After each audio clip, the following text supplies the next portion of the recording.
Tell him about the car. He sold me a 34 Chevy Coupe, had a rumble seat.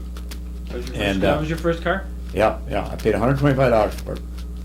And it was a Chevy, and the ignition was on he'd done these things, Harry had, it was revamp. You turned the ignition on with a heater switch. You didn't need a key. You just turned the heater switch. And the windows were cardboard, so if you want to close the windows, you lifted up this cardboard. There's no window on the sides, so the windshield was there. And this car had electrical problems. You never knew when it was going to start. And I was so proud of that car, and I took Aunt Rang and Rach. They were going down to my grandma's house on Faulkner Street. And I said, let me give you a lift. And you ought to, Rang. Mm-hmm. And I crawled in that car, and and I said, come on, get in here. And they were big women. And they sat up front with me, because they couldn't get in the rumble seat, of course. So we were just like squashed. And so instead of going down the hill off of Price Street toward grandma's house, I headed up Price Street. And they both were, where are we going? And especially Rang. I said, I'm going to take you for a little ride.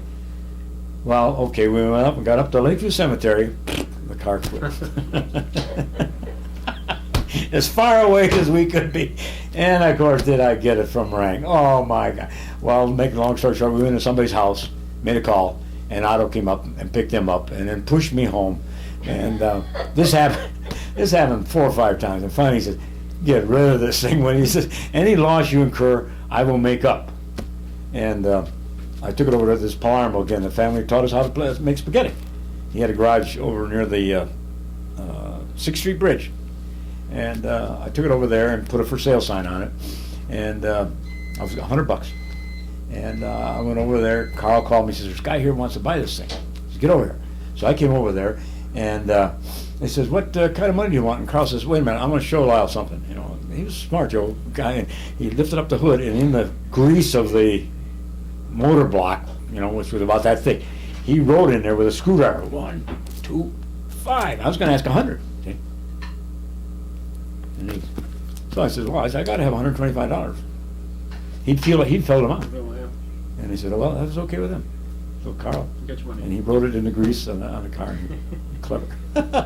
So, and I think I gave him $10 or something like that for storing the car over there it was only there a few days, but I got rid of it. That was your first car? That was my first car. And I must have been about and why I did that, how I did it, I won $250 on the treasure tickets.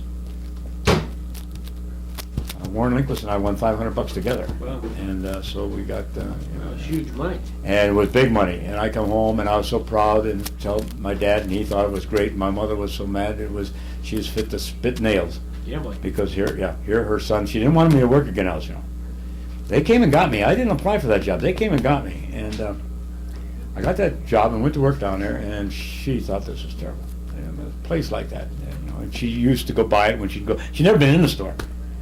But I said, Ma, I gotta have that job. And so I took it. And I hadn't worked there more than a couple of years, and somehow conversation come up what we would do with our life, and I told her then that I didn't want to do anything but work at Gunnil-Carlson. And she started to cry again. So when you talk about things, she said, oh, this is terrible to think that that's what I had an ambition of working at a cigar shop.